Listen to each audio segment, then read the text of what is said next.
अस्सलाम वालेकुम नाजरीन, मैं दानिश जावेद एक बार फिर आपका इस्तकबाल करता हूं आपके हर दिल अजीज़ प्रोग्राम हालात में। आज का हमारा टॉपिक है आरटीआई और करप्शन, और हमारे पैनल पर पहले मेहमान हैं कृष्णा राव जी, मशहूर जर्नलिस्ट हैं, आरटीआई एक्टिविस्ट हैं, सोशल एक्टिविस्ट हैं। आपका इस्तकबाल है जनाब। Thank you. उसके बाद नाजरीन हमारे साथ हैं अनिल गिलगिली जी, 15 सालों से सोशल वर्कर हैं और आरटीआई एक्टिविस्ट हैं। अनिल जी, मैं आपका इस्तकबाल करता हूँ। सुलेमान बिमानी जी, सोशल एक्टिविस्ट हैं आप भी, और आरटीआई के लिए बहुत काम करते हैं, और ख़ास तौर पर आरटीआई इंफॉर्मेशन इकट्ठे करने वालों को कोर्ट तक पहुंचाने में बड़ी मदद करते हैं। आपका इस्तकबाल है जनाब। शुक्रिया। उसके अलावा हमारे साथ हमारे हर दिल अजीज़ मेहमान और इस्लामिक स्पीकर जैद खालिद पटेल साहब हैं। जैद भाई, आपका इस्तकबाल। अस्सलाम वालेकुम। दोस्तों, आइए मैं आप सबकी तरफ से एक बड़ा बुनियादी सवाल अपने सारे पैनलिस्ट से पूछना चाहूँगा, और वो ये कि ये आरटीआई है क्या, आरटीआई होता क्या है, और आरटीआई की ज़रूरत हमारे समाज को क्यों पड़ी। शुरू करते हैं आपसे। गवर्नमेंट के पास, सरकार के पास या प्रशासन के पास जो भी कागजात हैं, उन सभी कागजात पर आम आदमी का हक है। डिफ़ॉल्ट पोजीशन ये है कि हर एक इंसान को जो उसके नाम से काम हो रहा है सरकार में, उसको पढ़ने का हक है, उसे जानने का हक है, उसके कॉपीज़ अपने पास रख के उसको लेकर शिकायत करने का हक है, या उसे लेकर मीडिया तक पहुंचाने का हक है। तो ये हक जो है सरकार के पास, हमारे नाम के कागजात, हमको लगते हुए जो कागजात हैं, उसको पाने के लिए जो एक कानून बनाया गया है, उस कानून का नाम है सूचना का अधिकार या right to information. Right to information. Right to information एक ऐसा कानून जो हमें ये अधिकार देता है कि हम अपनी सरकार और सरकारी दफ्तरों में होने वाले तमाम कामकाज और वो तमाम चीज़ें जो हमसे और हमारे समाज से जुड़ी हुई हैं, उन्हें और उनकी ग्रोथ के बारे में जान सकें, सवाल कर सकें। अब अनिल जी, मैं जानना ये चाहता हूँ कि इस राइट टू इंफॉर्मेशन नाम के कानून की ज़रूरत हमारे समाज को क्यों आन पड़ी। क्या इससे पहले हमारी जो ब्यूरोक्रेसी थी या हमारी सियासत जो थी, वो हमसे उन खबरों को छुपा रही थी जिन पे हमारा हक? निश्चित तौर पर, क्योंकि जो सूचना का अधिकार है, भले ही आज कानून बना है, मगर हम पुराने अगर कोर्ट के जो अलग अलग मामले देखेंगे, उसके फैसले अगर देखेंगे, और जो अपना भारत का संविधान है, उसमें भी हर एक व्यक्ति को सूचना का अधिकार, उसके राइट्स का अलग अलग प्रावधान किया गया है, मगर ये व्यापक तौर पर नहीं था। और निश्चित तौर पर जब कोई सरकार या सियासत काम नहीं करती, तब जाके राइट टू इन्फॉर्मेशन की ज़रूरत आज आम लोगों को पड़ रही है। यानी जब जब सरकार फेल होती है, जब जब प्रशासन अपना काम नहीं करता है, जो देना उनका बुनियादी काम होता है, जो उनका अधिकार होता है, जब उससे वो भागती है, एक लाइन में कहेंगे तो जब अपनी जवाबदेही से वो भागती है, तब सूचना का अधिकार का इस्तेमाल करने के लिए हर एक नागरिक को बाध्य होना पड़ता है। ब्रिटिश शासन ने 1926 में एक एक्ट पास किया था, ऑफिशियल सीक्रेट एक्ट। उस ऑफिशियल सीक्रेट एक्ट के खौफ में प्रशासन में जो लोग हैं, गवर्नमेंट में जो लोग हैं, वो आम आदमी को कोई भी बात समझाने से कतराते थे। यानी डॉक्यूमेंट देना तो दूर रहा, लेकिन समझाने से कतराते थे, क्योंकि उस ऑफिशियल सीक्रेट्स एक्ट के तहत उनके पेंशन्स काट दिए जा सकते हैं, उनको नौकरी से बेदखल किया जा सकता है, बहुत सारे पावर्स हैं गवर्नमेंट के पास। तो इस एक्ट को काउंटर एक्ट करने के लिए, यानी 1949 से वो एक्ट हमारी गवर्नमेंट ने चला के रखा। सिर्फ 2002 या 2003 के करीब एक पावरफुल अपोजिशन आया उसके लिए कि भाई ऑफिशियल सीक्रेट्स एक्ट नहीं, लेकिन right to information act default position बन जाएगा। यानी बाय डिफॉल्ट आपको इंफॉर्मेशन न मिलने के बनिस्बत आपको इंफॉर्मेशन मिलेगा, आपको पूरा पोजीशन चेंज किया है। इंफॉर्मेशन पाने का अधिकार है। सुलेमान भाई, नज़र ये आता है कि आरटीआई नाम का ये एक्ट ब्यूरोक्रेसी या हमारा जो सियासी ढांचा है, उस पर एक तलवार बन के लटकाया गया है। क्या आप इसे इत्तेफाक करते हैं? बिल्कुल, ये आरटीआई एक्ट है, वो ऑफिसर के ऊपर दोधारी तलवार का काम करती है। और थोड़ी सी गलतफहमी ये है आरटीआई के बारे में कि जो शख्स उसको सही तरह से इस्तेमाल करना नहीं जानता है, वो आरटीआई में पूछता है, लेकिन आरटीआई में आपको पूछने का अधिकार नहीं है, आपको जानने का और सूचना पाने का अधिकार है, जानने का अधिकार। बहुत कमाल की बात निकली। पूछने, नाजरीन, पूछने और जानने में बड़ा फर्क, और भाई समझा रहे हैं पूछने और जानने का फर्क। तो आप उनको ये नहीं पूछ सकते कि ये क्यों नहीं हुआ, आप उनसे वो जानकारी हासिल हो सकते कि भाई ये किस तरह से होता है और क्या होना चाहिए और किस स्टेज पे है। किस स्टेज पे है। फिर उसको लेके जब वो इन्फॉर्मेशन आपके पास आती है, जैसे अभी मैंने गोरेगांव के अंदर, आप अगर उसको लिटरली अगर बोले तो गोरेगांव में एक गांव था जहाँ पे प्रशासन ने 5000 फैमिली को वहाँ पे शिफ्ट किया था। वहाँ पे रोड नहीं था, स्ट्रीट लाइट नहीं थी, सैनिटेशन नहीं थी, जानवर से बदतर जिंदगी वहाँ के लोग जी रहे थे। 5000 फैमिली यानी करीबन 25,000 लोग वहाँ पे, जिनको जो बेसिक सुविधा है वो नहीं मिल रही थी। अगर हम कॉन्स्टिट्यूशन का भी देखें, राइट टू लाइफ, आर्टिकल 121, वो क्लियरली बोलता है कि हर नागरिक को जीने का अधिकार है और सम्मान से जीने का अधिकार है और स्वच्छ वातावरण में जीने का अधिकार है, बेसिक एमिनिटीज, बेसिक एमिनिटीज, और ये रिस्पॉन्सिबिलिटी है स्टेट की। तो वो कंप्लीटली उसके उल्लंघन में था। तो हमने वो जानकारी हासिल की कि भाई ये 5000 फैमिली को जब वहाँ पे शिफ्ट किए तो क्या क्या होना चाहिए था। तो उसमें क्लियर कट ये मिला कि वहाँ पे रोड होना चाहिए था, स्ट्रीट लाइट होनी चाहिए थी इतने नंबर की, सैनिटेशन होना मांगता था, उसके डायमीटर्स के पाइप जो होने चाहिए थे उससे कम लगे थे, वो हमने आरटीआई में निकाला। और आज आप वहाँ जाओ कि वो आरटीआई जब हमने भेजे चीफ मिनिस्टर को और प्रधानमंत्री को कि भाई ये जो हमारा संविधान है इसके विरुद्ध यहाँ पे काम हो रहा है, और वहाँ से जब प्राइम मिनिस्टर से यहाँ पे जब फैक्स आया चीफ मिनिस्टर को और एमएमआरडी कमिश्नर को, तो 15 दिन में वहाँ पे रोड का काम चालू हुआ। 4-6 महीने के बाद पे वहाँ पे स्ट्रीट लाइट बनी और आज तक अभी काम चालू है। वहाँ पे जो सैनिटेशन के पाइप के डायमीटर्स है वो चौड़े करने में आ रहे हैं। और जब मेरे पास ये इन्फॉर्मेशन आई तो मेरे एक मित्र है, हम साथ में हुए थे, कृष्णा राज राव, हमने एक ब्लॉग बना के उसको अपलोड किया, मीडिया ने उसको कैरी किया और जब ये पब्लिक में आया तो ये काम हुआ।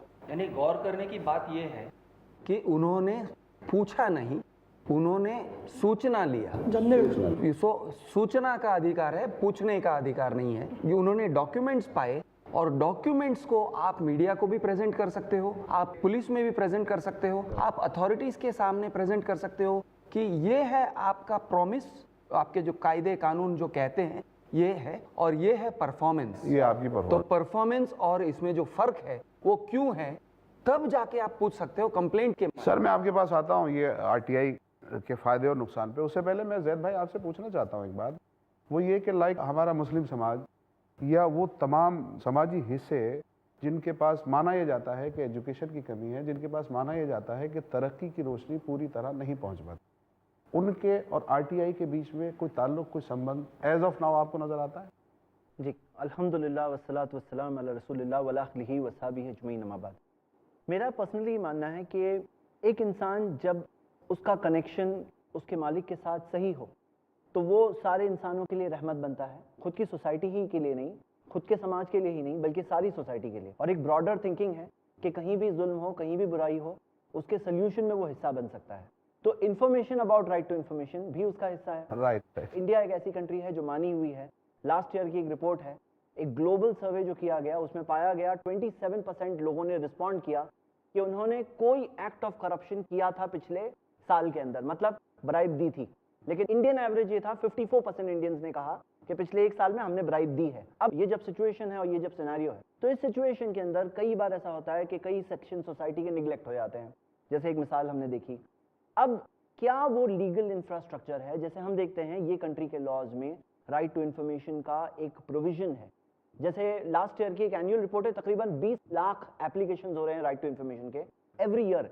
उसमें से बहुत सारे ऐसे हैं जो पर्सनल कॉजेज होते हैं, पर्सनल चीजें होती है, बहुत सारे वेस्टेड इंटरेस्ट होते हैं। कई बार विद ऑल ड्यू रिस्पेक्ट, मैं आप लोगों को पर्सनली नहीं कह रहा हूँ, लेकिन कई राइट टू इन्फॉर्मेशन एक्टिविस्ट होते हैं जो खुद करप्शन का हिस्सा होते हैं। इन अ वे एक टाइप का करप्शन है जो इस लॉ को भी यूज कर रहा है। मैं यहाँ आपको रोकूंगा जैद भाई। सैयद खालिद पटेल साहब ने बहुत अच्छा पॉइंट उठाया है कि जो करप्शन के खिलाफ लाए गए इस कानून में मौजूद लोग, एक्टिविस्ट, कई बार वो खुद भी करप्ट हो जाते हैं।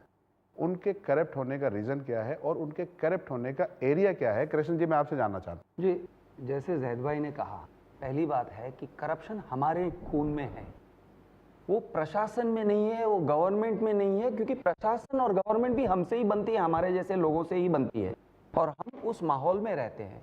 तो ये जो सिस्टम है वो करप्शन को एंकरेज करती है। अब सिस्टम में हम और आप भी रहते हैं और वो भी रहते हैं। हाँ, उनके पास मौका ज़्यादा है, हमारे पास शायद मौका कम है। मैं शायद 2 महीने में एक बार ब्राइब दूंगा किसी ट्रैफिक हवलदार को या ऐसे, और उनके पास ऐसा है माहौल है कि वो रोज ब्राइब लेते हैं, लेकिन इसके अंदर हम सब शामिल हैं। अब जब इंफॉर्मेशन इज पावर कहते हैं, तो जिस इंसान के पास ज़्यादा इंफॉर्मेशन आ जाता है किसी के बारे में, फॉर एग्जाम्पल एक होटल है, वो पैसे खिला खिला के काम कर रही है, उसने फायर एग्जिट वगैरह सब कॉर्नर करके रखा है। एक एग्जाम्पल लिया मैंने और भिमानी साहब ने 2 दिन पहले स्टिंग ऑपरेशन किया एक होटल का, तो वहाँ पे पता चला, मैं उस होटल का नाम नहीं ले रहा हूँ, एक मॉल में होटल है, और पता चला कि उन्होंने बिना किसी लाइसेंस के जो कॉमन एरियाज थे, फायर एस्केप एग्जिट एरियाज थे, जो समाज की रक्षा के लिए है कि जो लोग मॉल में आते हैं वो लोग बच के रहे, किसी भी इमरजेंसी के लिए एग्जिट, उस एग्जिट को कवर कर लिया है, उसको पैक कर लिया है, उसको अपने रूम की तरह इस्तेमाल कर रहे हैं अपने स्टोरेज के लिए। तो ऐसे बहुत सारे ये पाए गए। अब ये टाइप की जो करप्शन है, समझो मेरे पास ये इन्फॉर्मेशन आ गया, तो ये जरूर हो सकता है उन रेस्टोरेंट वालों के पास जाऊं या उन मॉल वालों के पास जाऊं और कहूं देखो भाई, आपके खिलाफ मेरे पास ये इन्फॉर्मेशन है कि चीफ फायर ऑफिसर ने आपको लाइसेंस मना किया है, फिर भी आप चला रहे हो, आपको खाना खिलाने की लाइसेंस नहीं है, मैं एक्साइज डिपार्टमेंट में कंप्लेंट करूंगा तो आपके ऊपर रेड हो जाएगा और मैं उन्हें मजबूर करूंगा कि आपके ऊपर रेड करें। जब वो देखते हैं कि मेरे पास ये इन्फॉर्मेशन का पावर है, तो वो जरूर कहेंगे कृष्णा भाई मेरे साथ आ जाओ, अंदर जाके बैठ के बात करते हैं। मेरा सवाल यहीं से शुरू होता है। अंदर आओ, बैठ के बात करते हैं। भाई ने जो कहा कि वेस्टेज इंटरेस्ट, आरटीआई का मेन मकसद ये है कि आप करप्शन को जो कर रहे थे कई सालों से उसे न करें। आरटीआई आने के बाद अधिकारियों को और नेताओं को एक मैसेज गया है कि आपने जो पाप पहले किया है कृपया करके आगे मत कीजिए। जब भी ऐसे आरटीआई आते हैं, जब कोई गलती नहीं करता है, जो कोई गलत काम नहीं करता है, वो आरटीआई से क्यों डरे? वो करप्ट होता है वही डरता है। तो जब जब ऐसे वेस्टेज इंटरेस्ट की बात आती है, तो हमारा तो यही मानना है कि या मैं एक सवाल करना चाहता हूँ अनिल जी, कि लोग आरटीआई कानून से डरते हैं या आरटीआई एक्टिविस्ट से डरते हैं? सवाल आपका काफ़ी बेहतरीन है। मेरा तो ये मानना है कि लोग ना आरटीआई कानून से डरते हैं, ना आरटीआई कार्यकर्ता से डरते हैं, वो अपने गलत कामों से डरते हैं। क्योंकि आरटीआई का जो मेन मकसद ही है कि आप गलत काम न करें, जो आपने पुराने जो गलत काम किए हैं उसे कंटिन्यू न करें। जब भी आप कोई काम करते हैं, चाहे वो सरकार में हो चाहे सरकार के बाहर हो, तो अपने फाइलों को मेंटेन करें, गलत चीज़ों को आप बढ़ावा ना दें, और कभी कोई मंत्री सिफारिश करता है तो उसे राइटिंग में उसका ऑर्डर लें। क्योंकि आज क्या हुआ है कि पूरे देश में हर जगह अधिकारियों ने मंत्रियों की सुनकर गलत तरीके से ऑर्डर को पास किया है। जब भी कोई बंदा आरटीआई से जानकारी मांगता है तो वो अपने गलत कामों से डरता है, ना कि आरटीआई कार्यकर्ता से डरता है, ना उस आरटीआई सवाल से डरता है। अच्छा, गलत कामों से डरता है। राव साहब, अनिल जी का कहना है ये है, यहाँ एक बड़ा अहम सवाल उठ के खड़ा होता है कि इंसान अपने गलत कामों से डरता है या गलत कामों के खुल जाने से डरता है? गलत कामों के खुल जाने से डरता है, क्योंकि गलत काम से डरता तो करता क्यों? और गलत काम, एक बात मैं आपसे शेयर करना चाहता हूँ, गलत काम हम सब करते हैं, ऐसे मेरा मानना है, क्योंकि हम उसी माहौल में रहते हैं, उसी सिस्टम में रहते हैं। लोग शायद कहते हुए कतराएंगे, लेकिन मैं फिर भी खुलकर कह दूंगा, जैसे कि ट्रैफिक में मेरी गाड़ी टो हो जाती है, तो अगर कहीं ब्राइब देना होता है छूटने के लिए, तो मैं ब्राइब दे डालता हूँ कि यार जान छोड़, मेरी पीयूसी नहीं हुई है, अगर तू फाइन मारने बैठेगा, उसके बाल के खाल उतारने बैठेगा, तो मैं अपना काम नहीं कर पाऊंगा, ये ले पैसे पकड़ भाग। मेरा मानना है कि बहुत सारे लोग इस तरह से करते हैं, लेकिन मैं बहुत शर्मिंदा हो जाऊंगा अगर किसी ने ऑन कैमरा पकड़ लिया कि ये देखो कृष्णराज राव पैसे दे रहे हैं किसी हवलदार को और ये ब्राइब दे रहे हैं। तो इस तरह से हम बहुत सारे गलत काम हम करते हैं। मैं ये नहीं कहूँगा, उसे एक्सटर्नलाइज नहीं करना चाहता हूँ। हाँ, एक और बात है, आरटीआई एक्ट का उद्देश्य पारदर्शिता है, पारदर्शिता आनी चाहिए, पारदर्शिता से लोग डरते हैं। बड़ी अच्छी बात आपसे बात करते हुए निकल के आई है। भिमानी साहब, आपकी तरफ मैं आ रहा हूँ कि इंसान दूसरों को ईमानदार देखना चाहता है कि दूसरों की ज़िंदगी में, दूसरों के जीवन में करप्शन ना हो, लेकिन जब अपनी बारी आती है, अपने छोटे छोटे काम, छोटे छोटे मकसद, उसमें वो भ्रष्ट भी हो जाता है, वो रिश्वतें भी देता है। चाहे जैसे कि राव साहब ने बताया कि गाड़ी टो हो जाती है या ट्रैफिक हवलदार रोक लेता है, या हम लोगों को भ्रष्ट होने के मौके मुहैया करते हैं, खुद हम ईमानदार नहीं होना चाहते। तो मेरा आपसे सवाल है कि ये अपने आप को सुधारने का कितना मौका आरटीआई हमको देती है? अब अगर हम ही गुनाहगार हैं और हम ही आरटीआई एक्टिविस्ट हैं, तो हम किसके खिलाफ आरटीआई दायर करेंगे और कौन सी बात निकालेंगे? आपकी बात बिल्कुल सही है। अभी सवाल ये है कि जैसे कृष्णराज जी ने बताया कि मैं ये झंझट से बचने के लिए मैं ब्राइब दे देता हूँ, तो कहीं ना कहीं हम में कमी है कि हम शॉर्टकट अपनाते हैं। जब शुरुआत हम करते हैं तो वो शुरुआत को हमें ही रोकना चाहिए, और कोई तो रोक नहीं सकता है। और दूसरी ये बात है कि अधिकारी जो भी आपके सामने है, अगर उसके सामने आप डट के खड़े रहो, हमें जो हक दिया है, अगर हमने गलती की है, पीयूसी नहीं भरा है, जो फाइन है भाई तू फाइन ले ले, फाइन की रसीद दे। बहुत से टाइम पे मैं जाता हूँ रेस्टोरेंट में खाने के लिए, वो सर्विस चार्ज भी मारता है, सर्विस टैक्स भी लगाता है। अगर उसको मैं पूछता हूँ कि भाई तेरे पास ये टीन नंबर है, सेल टैक्स नंबर है, सर्विस टैक्स नंबर नहीं है तेरे पास में बिल में, once you are collecting a service tax, why that service tax is not printed on the bill. बहुत इंपॉर्टेंट बात है। मैं चाहूँगा इसको हमारे ऑडियंस को आप बताएं और एजुकेट करें कि जब वो रेस्टोरेंट में जाएं तो ये कौन कौन से टैक्सेस हैं और उनके लिए कौन कौन से नंबर वहाँ इनको अधिकार है कि बिल पे हों। अभी मैं आपको बताता हूँ, हम रेस्टोरेंट में जाते हैं खाना खाने के लिए, बिल आता है 1000 रुपये का बिल आया, हमने उसके ऊपर 50 रुपया टिप दे के निकल गए। अभी ये बात मुझे जब खुली, जब मैंने एक बार बिल देखा, मैं बोला ये मैं जो टिप देता हूँ, टिप काय के लिए देता हूँ कि जो सर्विस मुझे प्रोवाइड करता है उससे खुश हो में मैं उसको टिप देता हूँ, ठीक है। जब मैं बिल देख रहा हूँ तो वो मैं पूछा भाई ये तू सर्विस चार्ज किस चीज़ का लगा रहा है, 90 रुपया उसने सर्विस चार्ज लगाया था। तो बोले हमने आपको सर्विस दिया उसका, तो मैं उसका मतलब मुझे टिप नहीं देना चाहिए। फिर 4.94% वो सर्विस टैक्स का लगाता है। तो मैं बोला आपके पास 3 नंबर है, सेल टैक्स नंबर है बिल के ऊपर, लेकिन आप सर्विस टैक्स जो मुझसे कलेक्ट किए उसका सर्विस टैक्स नंबर क्यों नहीं है। आप कहीं पे भी जाओ, जो ब्रांडेड स्टोर है या जहाँ ब्रांडेड आप सर्विस किधर से भी लेते हो, तो वो अगर सर्विस टैक्स लगाता है तो नीचे उसका लिखा हुआ रहता है कि this is my service tax number.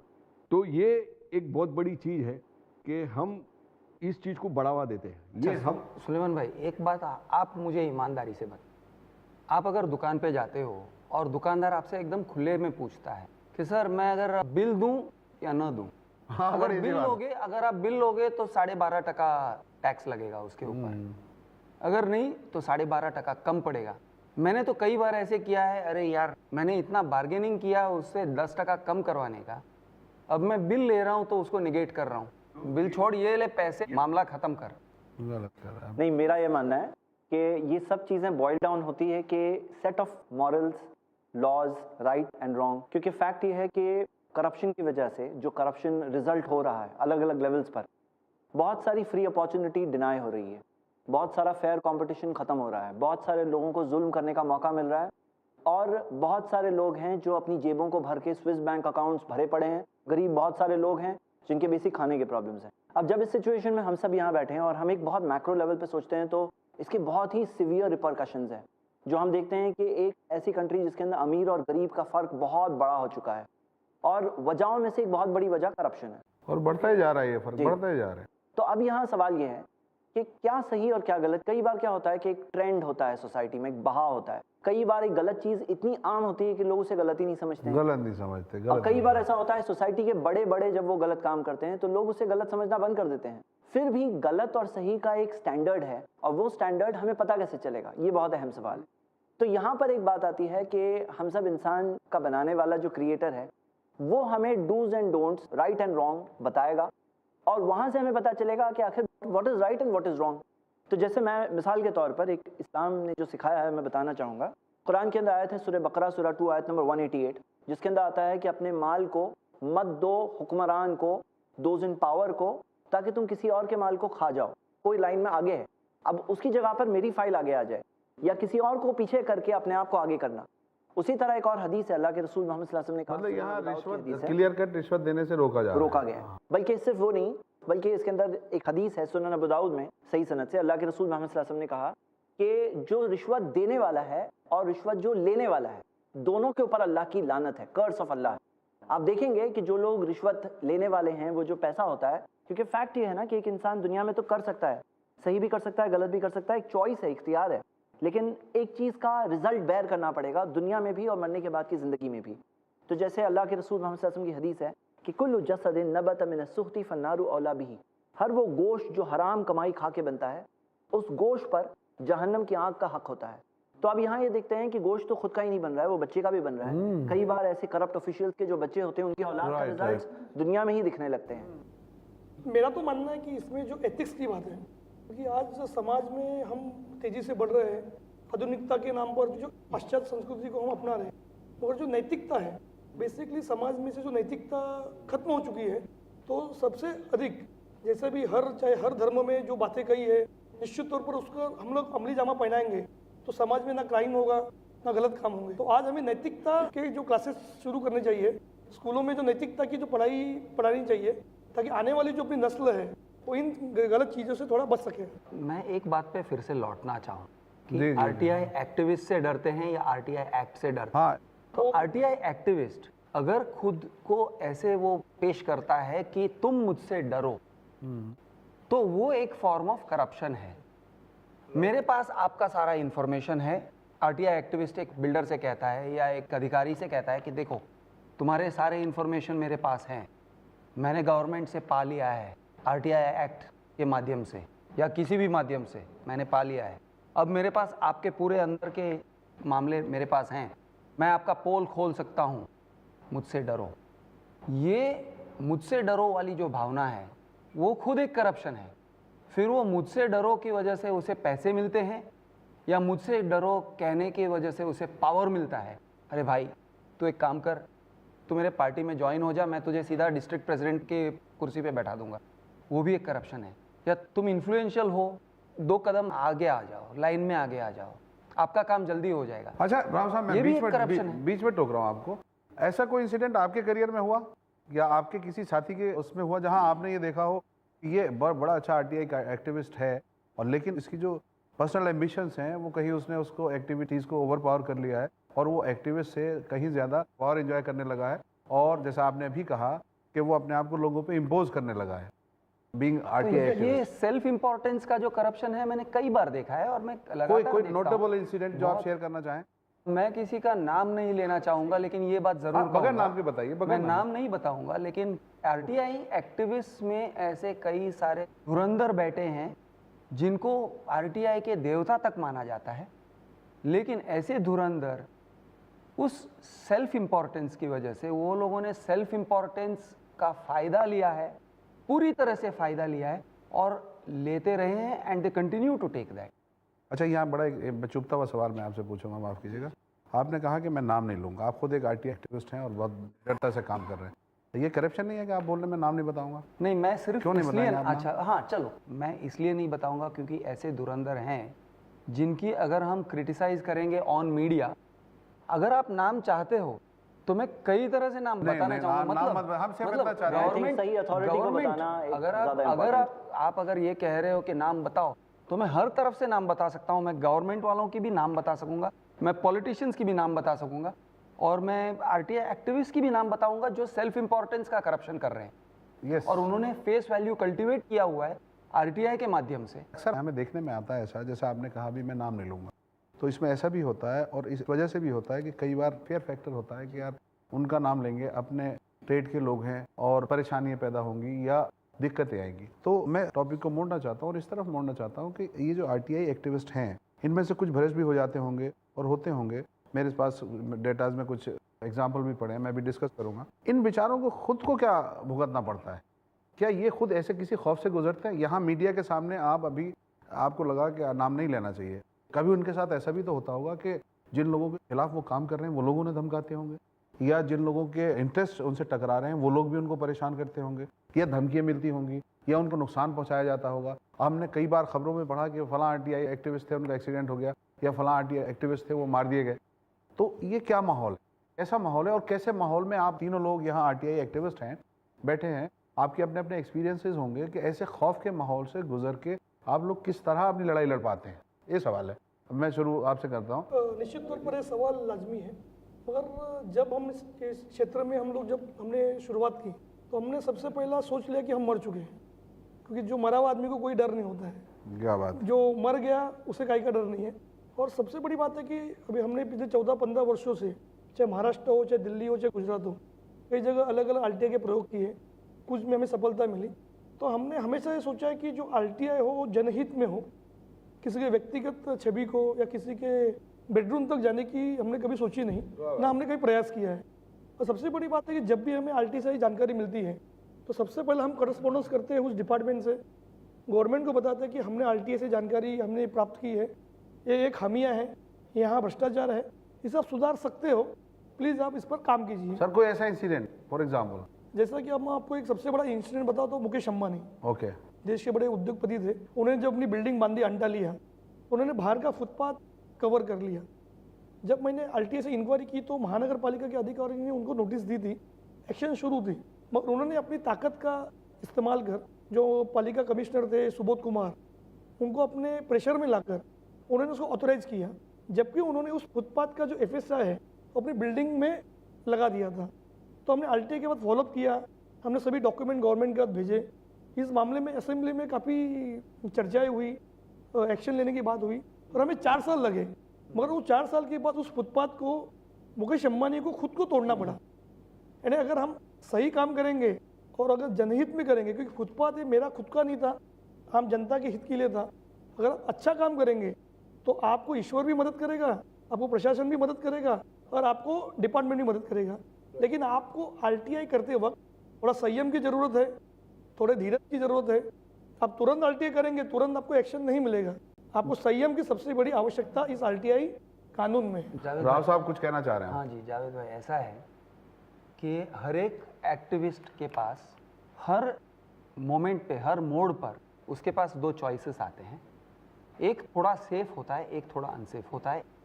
वो हर मोड़ पर आता है। वैसे हर इंसान को ए टाइप के चॉइसेस मिलते हैं। आरटीआई एक्टिविस्ट के बेसिक चॉइसेस क्या हैं? पहले वो आरटीआई मारता है तो आरटीआई के जो वर्डिंग्स हैं, क्या वो एक इंसान को टारगेटेड उसके वर्डिंग्स हैं या क्या वो जनरलाइज्ड सिस्टम को लगते हुए उसके वर्डिंग्स हैं? आरटीआई एप्लीकेशन के वर्डिंग्स, उसमें उसको सक्सेस या फेलियर मिलेगा। ये एक बहुत आम बात है, एक टिप है जनता के लिए कि अगर आप आरटीआई लिखते हो तो बने वहाँ तक एक चीज़ को टारगेट करके मत लिखो, जनरलाइज करके लिखो, ताकि वो चीज़ के साथ में आपको सभी चीज़ें उसके जो रिलेटेड बातें हैं वो सब जानने को मिले। आप वो सारे कागजात इकट्ठे करो, किसी को ऐसे न लगे आरटीआई से कि आपने उसे टारगेट किया है। पहला काम। हाँ, बेशक आपका नज़र किसी गलत करने वाले के ऊपर होगा, लेकिन आपके मन में ये होना चाहिए कि मैं सिस्टम को सुधार रहा हूँ, मैं उस इंसान के तरफ विंडिक्टिव यानी कि ज्यादती दुश्मनी निकाल रहा हूँ,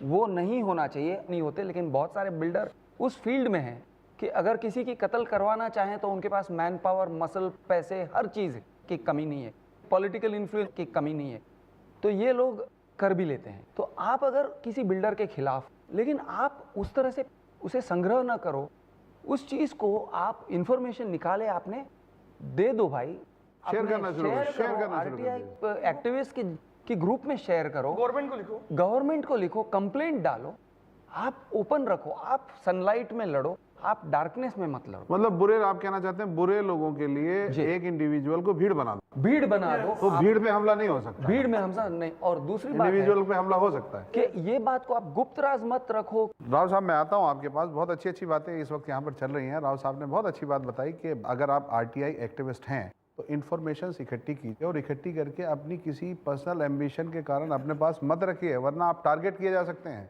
उसे इतना शेयर कर दीजिए कि टारगेट करने वालों के सामने एक भीड़ आके खड़ी हो जाए जिसके पास इन्फॉर्मेशन है, और भीड़ का कभी कोई कुछ नहीं बिगाड़ पाता। लेकिन अब मैं भिमानी साहब आपकी तरफ आता हूँ। एक बड़ा इंपॉर्टेंट सवाल, आरटीआई है और इतने आरटीआई एक्टिविस्ट भी हैं और इतना इम्पैक्ट है उसका, उसके बावजूद भी हमारे समाज में ऐसे घोटाले क्यों हो जाते हैं? मैं यहाँ जानना ये चाहता हूँ कि जब ये करप्शन शुरू होता है उस वक्त हम आरटीआई वाले लोग या वो लोग जो समाज की ठेकेदारी लेते हैं वो कहाँ थे और कहाँ होते हैं? और ये आखिरी वक्त में आके जब ये घोटाला खुलता है, कहीं ऐसा तो नहीं कि मतलब मुजरिम और जुर्म करने वाले और जुर्म छुपाने वाले और जुर्म जानने वाले सब एक साथ एक प्लेटफॉर्म पे आ गए? बिल्कुल, जुर्म करने वाले, जुर्म की प्लानिंग करने वाले और जुर्म छुपाने वाले सब एक ही प्लेटफॉर्म में है। तो ये जो करप्शन होता है, राइट, हाई लेवल पे, एक मेरे को एक बताओ कि गरीब आदमी ने क्या करप्शन किया? रिक्शा वाला को पुलिस वाला पकड़ता है, भाई तेरी परमिट ला, पीयूसी ला, वो करप्शन कितने का करेगा? 100-200 रुपये का करेगा। उसकी 500 रुपया कमाता है तो 200 रुपया लेगा पुलिस वाला और छोड़ देगा, बट वो भी एक करप्शन है सर। और मैं आपको टोक रहा हूँ भिमानी साहब, यहाँ करप्शन हर जगह और उस जगह भी है। मैं खुद खड़े होकर ये देखता हूँ, यहाँ कम से कम अगर हम मुंबई की बात करें, आज की तारीख में मुंबई में रिक्शा वाला खड़ा होता है, आप उसके पास जाइए कि भैया मुझे ये पड़ोस में जाना है 2 कदम, वो आपको मना कर देते, साहब मेरे को वहाँ सवारी लेके जानी, जबकि कानून ये है कि उसको बैठने के बाद सवारी से पूछना है कि आपको कहाँ जाना। बिल्कुल, ये एक फॉर्म ऑफ करप्शन है। हाँ, तो उसके इख्तियार में जितना करप्शन है वो कर रहा है। बिल्कुल बिल्कुल आपकी बात से मैं मानता हूँ, लेकिन ये फॉर्म ऑफ करप्शन को अगर रिक्शा वाला आपको मना करता है, एक तो पहली बात आपने उसको पूछा क्यों, सबसे पहली बात। अगर उसका मीटर अप है, अगर हाफ डाउन है, तो आप उसको पूछ नहीं सकते हो क्योंकि वो घर पे जा रहा है या क्लोजिंग कर रहा है या जो भी है। अगर जब उसका मीटर अप है, आप उसके रिक्शा में बैठो और उसको बोलो मुझे यहाँ जाना है। अगर वो मना करता है, उसको बोलो भाई नियरेस्ट पुलिस स्टेशन कौन सा है, तो वहाँ पे ले चल, वो आपको आपकी जगह पे ले जाएगा। एक ये हमारा हक है, राइट। और दूसरा, हमें हमारी हक की जानकारी नहीं है, हमारा जो अधिकार है बहुत इंपॉर्टेंट उसकी जानकारी नहीं है। बहुत इंपॉर्टेंट। आप वही रिक्शा में बैठो, रिक्शा में उसका नंबर लिखा हुआ रहता है। आपके अभी तो सब स्मार्टफोन यूज़ करते हैं, मैंने ये यूज़ किया हूँ, और वो रिक्शा वाले को मैंने वो उसका रास्ता दिखाया कि तूने मुझे रिफ्यूज़ किया और तू अभी इसकी कीमत वसूल कर। तो आप उसका फ़ोटो निकालो नंबर प्लेट के साथ में, वो रिक्शा वाले का फ़ोटो निकालो, weather he is in uniform या विदाउट यूनिफॉर्म, राइट। और पुलिस का एसएमएस की सिस्टम है, इमीडिएटली आप उसको एसएमएस करो कि भाई ये रिक्शा वाला ने मुझे रिफ्यूज़ किया है, मेरे पास इसके फ़ोटोग्राफ है। विद इन 5 मिनट्स कमिश्नर से आपको फ़ोन आएगा कि आप कौन से लोकेशन पे हो। आप बोलो ये चीज़ है, ये रिक्शा वाला मुझे तंग कर रहा है। इमीडिएटली या तो वायरलेस आएगा या कोई बाइक के ऊपर बीट मार्शल आएगा और वो रिक्शा वाले को ले जाएगा और उसके ऊपर जो कार्रवाई है वो करेगा। अगर आप ये शुरुआत करते हो, इनिशियल आपका टाइम जाएगा, यानी पेन लेना पड़ेगा आपको, पेन लेना correct पड़ेगा। करना है तो अगर समाज को। आपको कोई पेन लेना नहीं है और आप सोचते हो कि आरटीआई आ गई कि जादू की छड़ी है, सब अच्छा होगा, तो नहीं है। नहीं, आपको मैदान में उतरना पड़ेगा। अगर स्वच्छ भारत चाहिए तो हमें हमारा घर भी साफ करना पड़ेगा, हमारी बिल्डिंग भी साफ करना पड़ेगा, और हमारे सामने का जो रास्ता है वो भी साफ करना को भी पड़ेगा, साफ करना पड़ेगा। और खुद को भी साफ करना पड़ेगा। यानी जब अंदर से अगर आप साफ नहीं हो तो ये कभी नहीं सुधरेगा। तो अगर हमें हमारे देश को सुधारना है तो पहले अपने आप को सुधारना है। छोटे से छोटे करप्शन को आप बंद करो। मैं बहुत कीनली सुन रहा था, राइट फ्रॉम पॉलिटिशियन से लेकर ऑटो ड्राइवर तक, जो करप्शन हमारी सोसाइटी में स्प्रेड है, और जो कोशिशें और जो आपने कहा, आई रियली अप्रिशिएट यानी, क्योंकि ऐसे सिंसियर ऑनेस्ट लोग जो सोसाइटी में लोगों के राइट्स के लिए खड़े रहें। जैसे कहा जाता है ना, pen is mightier than the sword. पहली आयत जो कुरान की आई थी वो थी इक़रा, रीड, क्योंकि पढ़ने से, और ये एक स्ट्रेंथ है, ये एक ऐसी चीज़ है, राइट टू इन्फॉर्मेशन, जिसके अंदर एक आम आदमी के हाथ में एक किस्म का पावर आया है। हाँ, वो पावर को मिसयूज़ करने वाले भी लोग हैं और सही यूज़ करने वाले भी लोग हैं, लेकिन सवाल ये उठता है कि आखिर में ऐसा सब क्यों हो रहा है? Why should somebody do all this? आपने ऐसा कहा कि एक मरे हुए इंसान की ज़िंदगी जीना है, तो आखिर में ये क्यों करे कोई? What do we stand to gain? क्या होगा हमारा गोल और पर्पस? तो मैं एक चीज़ फील कर रहा हूँ जो आपके साथ शेयर करना चाहता हूँ, कि एक टाइप का करप्शन है जो करप्शन ऑफ बिलीफ है। अगर बिलीफ में करप्शन हो, जैसे मिसाल के तौर पर कोई शख्स ये समझ नहीं रहा है कि इंसानों का क्रिएटर है, जिसने इंसानों को बनाया है, जो हमारी हर सांस पर जिसका कंट्रोल है। देखिए, बहुत सारे ऐसे मिलियंस ऑफ फैक्टर्स हैं जो एक इंसान के जिस्म को सही तरह से फंक्शन करने से रोक सकते हैं, या बहुत सारे ऐसे मिलियंस ऑफ फैक्टर्स हैं जो इस कायनात और यूनिवर्स जो चल रहा है एक सिस्टम के साथ, वो सिस्टम को डिस्टर्ब कर सकते हैं। लेकिन एक ज़ात और एक ताकत है जो रोक रहा है ये सारे डिस्टर्बिंग फैक्टर्स को, कि जो हमारे जिस्म को डिस्टर्ब ना करे और हमें जीने मिल रहा है, या जो इस यूनिवर्स को डिस्टर्ब ना करे, ज़मीन को डिस्टर्ब ना करे, और ये ज़मीन प्रॉपर्ली सिस्टमैटिक चल रही है, लेकिन हमेशा के लिए नहीं। अब अगर किसी का बिलीफ उस क्रिएटर के बारे में गलत होता है कि भाई ये पूरी दुनिया को अगर देखें तो कितना परफेक्शन है ये पूरे यूनिवर्स में, अगर नहीं होता तो पूरी यूनिवर्स कब ख़त्म हो चुका होता। तो जिस क्रिएटर ने ये यूनिवर्स को बनाया, क्या वो इंसानों के बीच में इंसाफ नहीं करेगा? क्या वो अच्छों को अच्छाई का बदला नहीं देगा? क्या वो बुरों को बुराई की सज़ा नहीं देगा? तो कोई अगर करप्शन करके आज अगर अपनी जेब भर रहा है, बट अगर वो ये चीज़ को रियलाइज़ करे कि किसी की पकड़ है मुझ पर, चाहे कोई आरटीआई एक्टिविस्ट मेरे खिलाफ कंप्लेन करे या ना करे, लेकिन कोई है जिसके पास सारी इन्फॉर्मेशन है। लोग आरटीआई एक्टिविस्ट से भले ही आज डरने लगे हैं, लेकिन जिसके पास सारी इन्फॉर्मेशन है, पूरी की पूरी इन्फॉर्मेशन, और जो यकीनन इंसाफ करेगा इंसानों में, तो वो उस सोर्स के बारे में अगर बिलीफ में करप्शन आए तो ये फाउंडेशन है, यहाँ से स्प्रिंग आउट होंगी सारी चीज़ें। और यहाँ अगर सुधार आ गया तो चाहे कोई आरटीआई एक्टिविस्ट हो या ना हो, एक सोसाइटी सुधरने लगेगी। तो आपकी बात से बड़ा अच्छा एक जुमला निकला है, और वो ये है कि करप्शन ऑफ बिलीफ। ये बड़ी खूबसूरत बात मुझे लगी, करप्शन ऑफ बिलीफ। ये जो करप्शन ऑफ बिलीफ है, इसे और थोड़ा सा डिफाइन कर सकते हैं? देखिए, इसके अंदर एक बहुत इंपॉर्टेंट बात है कि एक इंसान का संबंध उसके क्रिएटर से, एक एहसास, और एक ये रियलाइजेशन कि आज कोई इंसान बुरा करे तो कल उसे उसका भुगतान भुगतना पड़ेगा। He will have to face the consequences. और अच्छा करते करते भले ही उसकी जान चली जाए, भले ही उसे एक मुर्दा इंसान की ज़िंदगी जीने पड़े, लेकिन उसे एक अच्छाई का बदला मिलेगा। बट हमारे सामने एक बात क्लियर होनी चाहिए कि हम कर क्यों रहे हैं। अगर हम कर रहे हैं ताकि कोई दिन मुझे जाके एक अवार्ड मिलेगा या कोई अप्रिशिएट करेगा, कोई देख रहा नहीं है, एक इंसान ने साइलेंट वर्क किया, अनअप्रिशिएटेड गया वो वर्क, तो कहाँ है उसका बदला, कहाँ है एक अच्छाई का बदला? ये एक सवाल है। आप जो बात कर रहे हैं इसमें से मेन पॉइंट ये है, मुद्दे की बात ये है कि हमें एक नागरिक होने का जो एहसास है उसे एलिवेट करना है। हम नागरिक हैं, इसका मतलब ये नहीं है कि हम बेचारे हैं, अरे मैं बेचारा नागरिक हूं, ये नहीं है। मैं नागरिक हूं उस अंदाज से कह सकते हैं, हम नागरिक हैं, हम इस देश के रखवाले हैं। ये लोकशाही है तो मैं लोकशाह हूं, मैं इस देश का शाह हूं, उस अंदाज से कहते हैं। जब हम कहते हैं all Indians are my brothers and sisters, हम रट के सीखते हैं बचपन में, लेकिन ये all Indians are my brothers and sisters ऐसे ही नहीं है। हम उनके हक की रक्षा करेंगे और इसके लिए हमें शेर होना पड़ेगा। बहुत अच्छी बात की आपने, हमें शेर होना पड़ेगा। मैं यहाँ आपकी बात काटते हुए जैद भाई आपसे एक सवाल पूछना चाहता हूँ कि ये जो राव साहब ने अच्छी बात उठाई कि हम एक शेर हैं, हम फ़ख्र से, हम ज़ोर से, हम पावर से ही क्यों नहीं कहते कि हाँ मैं हिंदुस्तानी हूँ और ये मेरा मुल्क है और इसके अच्छे और बुरे दोनों कामों पर नज़र रखना मेरा हक़ है, क्यों नहीं कहते? या हमारे अंदर मौजूद ये ऑटो ड्राइवर से लेके सबसे छोटी बात और पॉलिटिशियन तक हमने करप्शन डिस्कस किया, क्या ये करप्शन हमें बुज़दिल बना देता है? क्या हमारे अंदर का जो ये करप्शन है हमारे अंदर की इस बहादुरी को ख़त्म कर देता है, जहाँ हम बहुत ज़ोर से ये कह सकें कि हम शेर हैं, बहुत ज़ोर से ये कह सकें कि हम हिंदुस्तानी हैं, बहुत ज़ोर से ये कह सकें कि तुम गलत कर रहे हो, मेरे साथ नहीं इनके साथ गलत कर रहे हो? नहीं, देखिए, मैं आपको एक बहुत बुनियादी और एक थोड़ी अलग किस्म की बात कहना चाहता हूँ। मेरा कहना है कि बहुत सारे अच्छे स्लोगन्स, अच्छी सारी बातें सुनते रहते हैं हम, और वो थोड़ा कुछ मिनटों के लिए इंस्पायर भी करती है, लेकिन उसके बाद एक बुनियादी सवाल आता है कि आखिर में क्यों? कुछ बातें सुनकर अच्छा लगता है, बट वाई? ये अगर बुनियादी वजह हमारे दिलों में अगर वाजे हो और क्लियर ना हो, तो a person will not have the motivation, उसके पास वो एक जज्बा नहीं आएगा कि क्यों वो मुश्किलों के बावजूद, तकलीफ के बावजूद, कोई नहीं देख रहा है, अनअप्रिशिएटेड जाने वाला है, उसके बावजूद भी ऐसे सारे टूल्स, आरटीआई जैसे टूल्स जो आज दुनिया में मिल रहे हैं, ऐसे और भी जो भी टूल्स अवेलेबल हैं, वो टूल्स को इस्तेमाल करके इंसानों को भला पहुंचाए। आखिर में क्यों? तो ये वजह बहुत क्लियर दिल में होना ज़रूरी है कि भाई एक बात क्लियर है, कोई नहीं देख रहा है, ऊपर वाला देख रहा है, और अच्छी चीज़ को अच्छा बदला मिलेगा ही मिलेगा, बुरी चीज़ को बुराई की सज़ा मिलेगी ही मिलेगी। और ये एक एहसास जब होगा एक सोसाइटी में, वो एहसास जितना पैदा होगा उतनी वो सोसाइटी अच्छाई की तरफ बढ़ेगी। तो जब तक हमारी ये बिलीफ के अंदर जो करप्शन आ गया, मिसाल के तौर पर कोई शख्स अगर ये समझ रहा है कि नहीं कोई देख रहा नहीं है, कोई कुछ होने वाला नहीं है, कोई चीज़ रिकॉम्पेंस मिलने वाला नहीं है, अगर उसका ये बिलीफ है, अगर उसका ये मानना है, तो फिर वो सिर्फ बहाव के साथ बहेगा। Then is the survival of the fittest. अच्छा, मैं फिर तो यहाँ जंगल का कानून है। जैसे यहाँ आपकी बात से ये समझ लूँ कि किसी भी अच्छाई को बाहर आने के लिए देखे जाने का खौफ ज़रूरी है, आप ये तो नहीं कहना चाह रहे?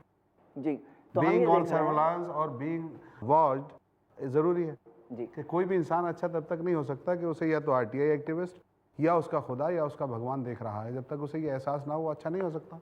यहाँ सवाल ये है, दोनों में फ़र्क करना होगा। इंसानों का देखना एक बात है जो सब्जेक्टिव है, कि जैसे एक पॉइंट आया था ना कि कोई मीडिया वाला वहाँ तो नहीं है, राइट, कहीं कोई स्टिंग ऑपरेशन तो कोई मुझ पे पापाराजी नहीं हो तो रहा नहीं है, कोई पापाराजी जी, तो जी। नहीं है। लेकिन एक बात है कि जो क्रिएटर देख रहा है तो वो मर्सीफुल है, वो जस्ट है, वो नाइंसाफ़ी किसी के साथ नहीं करेगा। जैसे पूरी यूनिवर्स में एक सिस्टम है हम देख रहे हैं, तो इंसाफ का भी तो सिस्टम है, और उसके तो ये सिस्टम में चीज़- कोई करप्शन नहीं है। जी, कोई करप्शन नहीं है। और ये अंडरस्टैंडिंग जब क्रिएट होगी तो तब एक इंटरनल मोटिवेशन मिलती है, जिससे कि एक इंसान मुश्किलों के बावजूद भी एक चीज़ जाकर हासिल कर सकता है और किसी के भले की वजह बन सकता है। मोहम्मद सल्लल्लाहु अलैहि वसल्लम ने कहा, अहब्बुन नासी इलल्लाहि अनफाहुम लिन्नास। अल्लाह को जो बंदे सबसे ज़्यादा पसंद है वो बंदे हैं जो सबसे ज़्यादा लोगों को बेनिफिट पहुंचाते हैं, क्या बात सबसे है, ज़्यादा क्या बात है। फायदेमंद होते तो हैं। आपकी बात है, दूसरों के हाँ, लिए दूसरों लड़ते के लिए हैं। करते जैसे हैं। दानिश भाई ने जो बहुत कहा था, बहुत एक जैसे मिनट उन्होंने- आपके पास आ रहा हूँ। जी। बहुत अच्छी बात यहाँ निकल के आई, हमारे जैद खालिद भाई ने बहुत अच्छी बात कही, और वो ये कि आप जिस मजहब को भी मानते हो, जिस धर्म को भी फॉलो करते हो, अगर आपको ये एहसास है कि आपका खुदा, आपका मालिक आपको देख रहा है और आपके अच्छे और बुरे का हिसाब रख रहा है और उसकी बुनियाद पर आपको सज़ा या जज़ा होगी, तो आपको शायद किसी आरटीआई की ज़रूरत ना पड़े, किसी आरटीआई एक्टिविस्ट की ज़रूरत ना पड़े। आपके अंदर खुद एक अच्छाई का जज्बा पैदा हो और आप दूसरों के लिए, अपने मालिक के हुक्म पर दूसरों के लिए सर्व करना शुरू कर दें, दूसरों के लिए लड़ना शुरू कर दें।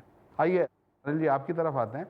आप से मैं सवाल ये पूछना चाहता हूँ कि ये जो आरटीआई से जुड़े हुए लोग हैं यानी एक्टिविस्ट हैं, ये कौन लोग हैं, कौन से समाज से आते हैं? मैं जानना ये चाहता हूँ। हम में से जो ये लोग आरटीआई ज्वाइन करते हैं, ये करियर बनाते हैं, अगर मैं कहूँ हाइपोथेटिकली कहूँ कि आरटीआई एक्टिविज्म को करियर बनाते हैं, तो ये कौन लोग हैं, क्या चीज़ है जो इनको अट्रैक्ट करती है? क्या इनके अंदर वो जज्बा होता है जिसकी बात अभी जैद भाई कर रहे थे या राव साहब कर रहे थे, या कोई कैरियर लेके आता है, या खुद पसंदी की बात लेके आती है, या पार शेयर करने का जज्बा लेके आता है, क्या है? निश्चित तौर पर आपने जो बात कही उसमें 100% सच्चाई है, क्योंकि आज जो एक्टिविज्म में लोग आए, चाहे वो मीडिया में हो, चाहे आरटीआई में हो, चाहे कोई प्रशासनिक सेवा में हो या पॉलिटिशियन हो, हर एक आदमी अपनी फल की इच्छा करता है। जैसे जैद भाई ने कहा तो उसके मैं आगे बात बढ़ाता हूँ, कर्म करो फल की अपेक्षा मत करो। और आज हम देखेंगे कि मुंबई शहर में बड़े पैमाने पर लोग एक्टिविज्म करते हैं।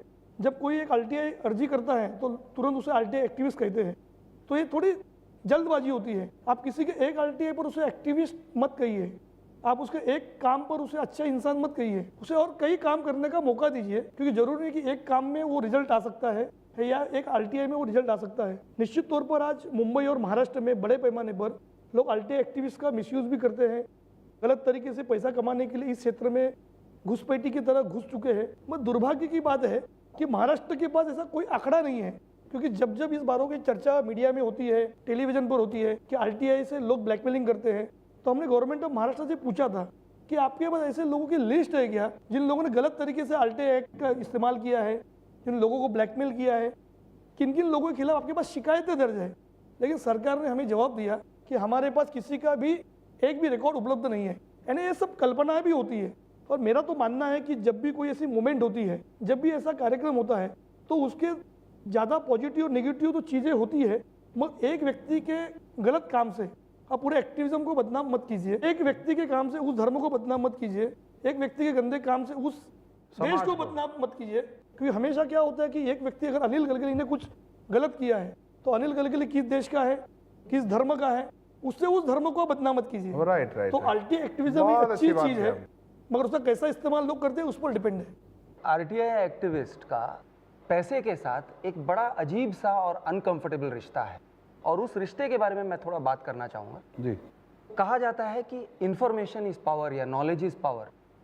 जब इंसान के हाथ में पावर आ रहा है और वो पावर किसको दिया गया है, that power has been given to the people. तो आरटीआई, राइट टू इंफॉर्मेशन, सूचना का अधिकार, इंफॉर्मेशन को डिसेंट्रलाइज करने का एक जरिया है। Very good, very good. Information मतलब पावर को डिसेंट्रलाइज करने का। अब जिसने आरटीआई के पावर को जाना, जिस इंसान ने जाना, वो इंसान पावरफुल हो जाता है।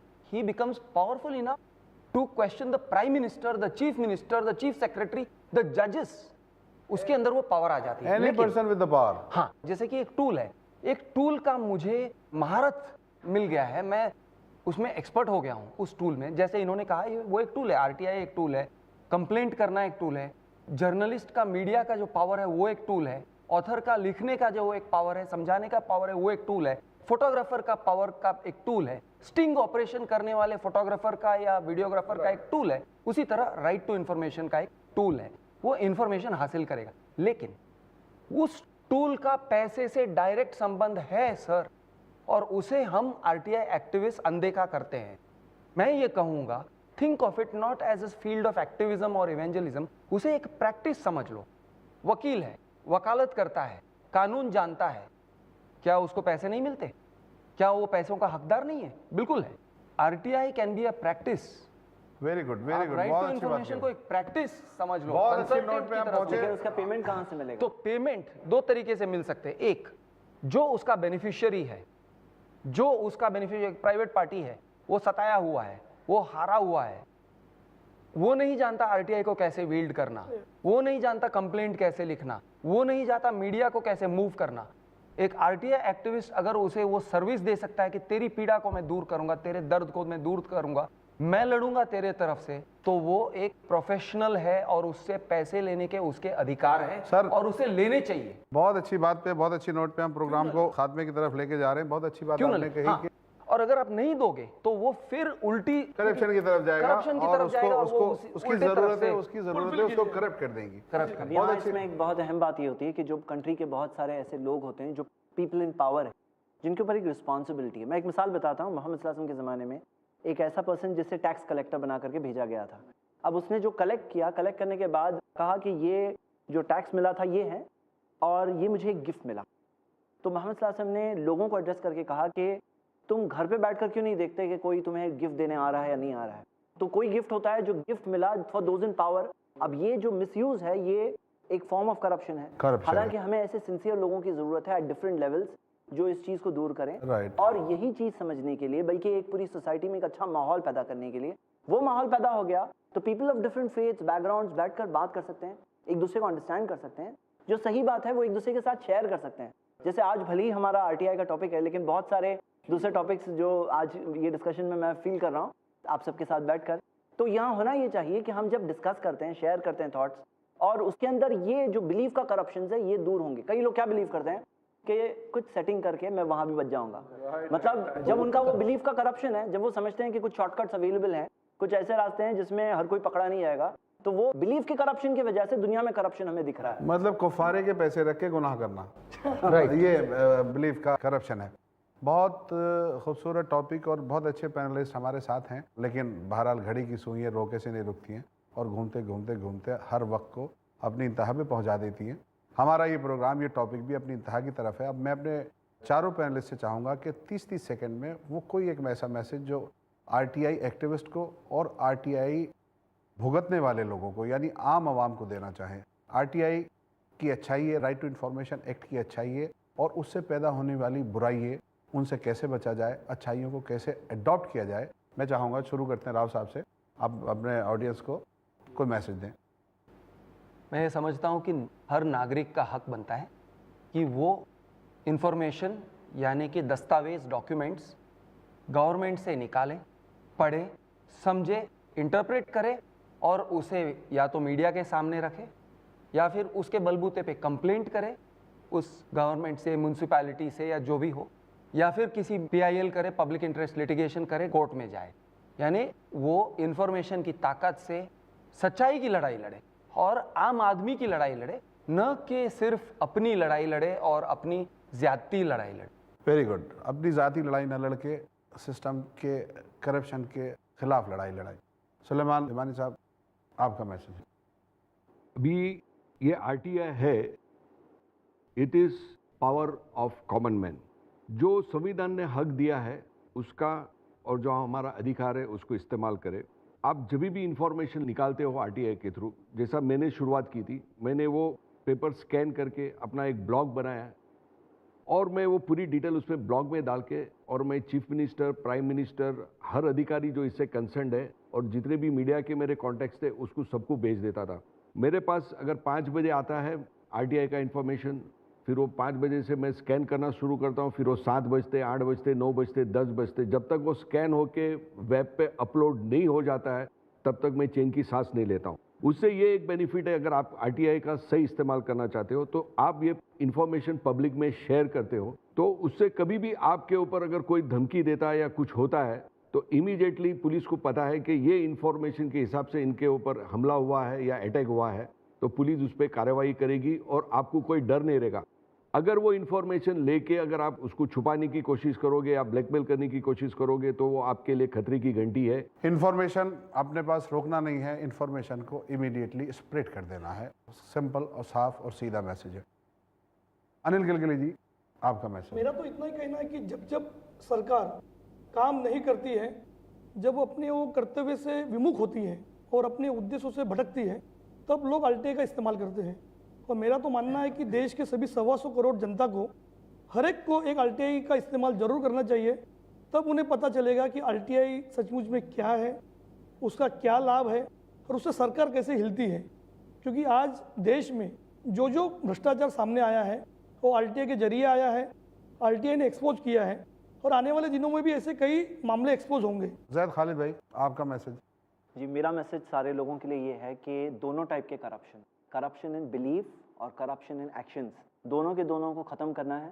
और ऊपर वाले ने हम सबको अक्ल दी है सोचने के लिए, और सोचकर हम अपने बिलीव्स को सही करें, हमारा संबंध, हमारा रिलेशनशिप हमारे क्रिएटर के साथ सही हो, हम एक एहसास ज़िंदगी में रखें कि आखिर में मेरी ज़िंदगी का मकसद क्या है, मैं क्यों जी रहा हूँ। और जब वो चीज़ क्लियर हो जाएगी तो उसके बाद नेक्स्ट चीज़ आती है सही एक्शन। और सही एक्शन में मैं ये बात कहना चाहता हूँ कि गलत चीज़ जो हो रही है तो वो सारे लोग जो गलत चीज़ को होने देते हैं वो भी जिम्मेदार हैं। Silent spectators are dangerous. आखिर में एक हदीस सुनाऊंगा। अल्लाह के रसूल मोहम्मद सल्लल्लाहु अलैहि वसल्लम ने कहा, मन रा मिनकुम मुनकरन, तुम में से जो गलत चीज़ होते देखे, फल युगय्यर बियदिही, अगर हाथ से रोकने की ताकत है तो हाथ से रोके, वइलम यस्तती, हाथ से रोकने की ताकत नहीं है, फबी लिसानिही, तो अपनी ज़ुबान से रोके, वइलम यस्तती, और अगर ज़ुबान से भी रोकने की ताकत नहीं है, फबी क़ल्बिही, तो दिल में बुरा समझे। और ये ईमान का सबसे कम दर्जा है। ईमान का रिक्वायरमेंट है कि गलत चीज़ को होते देखकर उसे रोका जाए। जिस किसी बेस्ट तरीके से हम उस सिचुएशन में रोक सकते हैं, तो मैं उभारूंगा हर वो शख्स जिसके अंदर दिल में एक फीलिंग है, एक एहसास, एक कॉन्शियस है कि इस चीज़ को, और ये प्रोग्राम के अंदर आई होप कि वो एक भावना, एक फीलिंग लोगों के दिलों में आई होगी और एक एहसास हुआ होगा कि it is possible, it is possible, कर सकते हैं। ये कोई आसमान से उतरे हुए लोग नहीं हैं जो कर रहे हैं, ये भी आपके और मेरे जैसे इंसान है, एक नॉर्मल इंसान है जिन्हें एक मौका मिला, उन्होंने उस मौके को देखकर आगे बढ़े और उस चीज़ को यूज़ किया ताकि समाज में एक बेहतरी पैदा करें। और इस तरह से हम सबको कोशिश करना चाहिए कि हम किसी की तकलीफ दूर करने में थोड़ा सा जरिया बन जाए। करने वाला तो ऊपर वाला है, लेकिन ये एक इम्तिहान और आजमाइश है हम सबके लिए कि क्या हम ये रोल अदा कर पाते हैं या नहीं कर पाते हैं। दोस्तों, जिस तरह हर खूबसूरत चीज़ को अपने अंजाम तक पहुंचना होता है, आज का ये खूबसूरत प्रोग्राम भी अपने अंजाम को पहुंचने को है। राइट टू इन्फॉर्मेशन, सूचना का अधिकार। और आखिर में मैं हम सब की तरफ से आपसे कहना चाहूँगा कि एक खूबसूरत, एक अच्छा, एक इफ़ेक्टिव कानून आपके हाथ में है। आप जहाँ इस कानून का इस्तेमाल कर सकते हैं वहाँ कीजिए। जहाँ आप समझते हैं आप नहीं कर पाते, अपने जैसे दूसरे भाइयों को, दूसरे एक्टिविस्ट को अपने साथ जोड़िए। कंधे से कंधा मिलाकर करप्शन के ख़िलाफ़, कंधे से कंधा मिलाकर बुराई के ख़िलाफ़, कंधे से कंधा मिलाकर हर उस बात और हर उस चीज़ के ख़िलाफ़ जो हमारे देश और देश के हित के ख़िलाफ़ काम करती है, उसके ख़िलाफ़ हमें काम करना है, उसके अगेंस्ट हमें काम करना है और राइट टू इन्फॉर्मेशन का पूरा इस्तेमाल करना है। साथ साथ मैं अपील करूंगा उन तमाम एक्टिविस्ट से भी जो राइट टू इन्फॉर्मेशन में काम कर रहे हैं, अपने आप को और अपने नए बनते हुए समाज को करप्शन से बचाइए। वो तमाम पॉसिबिलिटीज़ जो इसे करप्ट करने की हैं उनसे बचाइए। बाकी आपकी जिम्मेदारी आपका समाज लेगा। जिस दिन इस समाज को ये एहसास हो जाएगा कि आपका किया जाने वाला काम कितना बड़ा है, आपका साथ पूरा समाज देगा।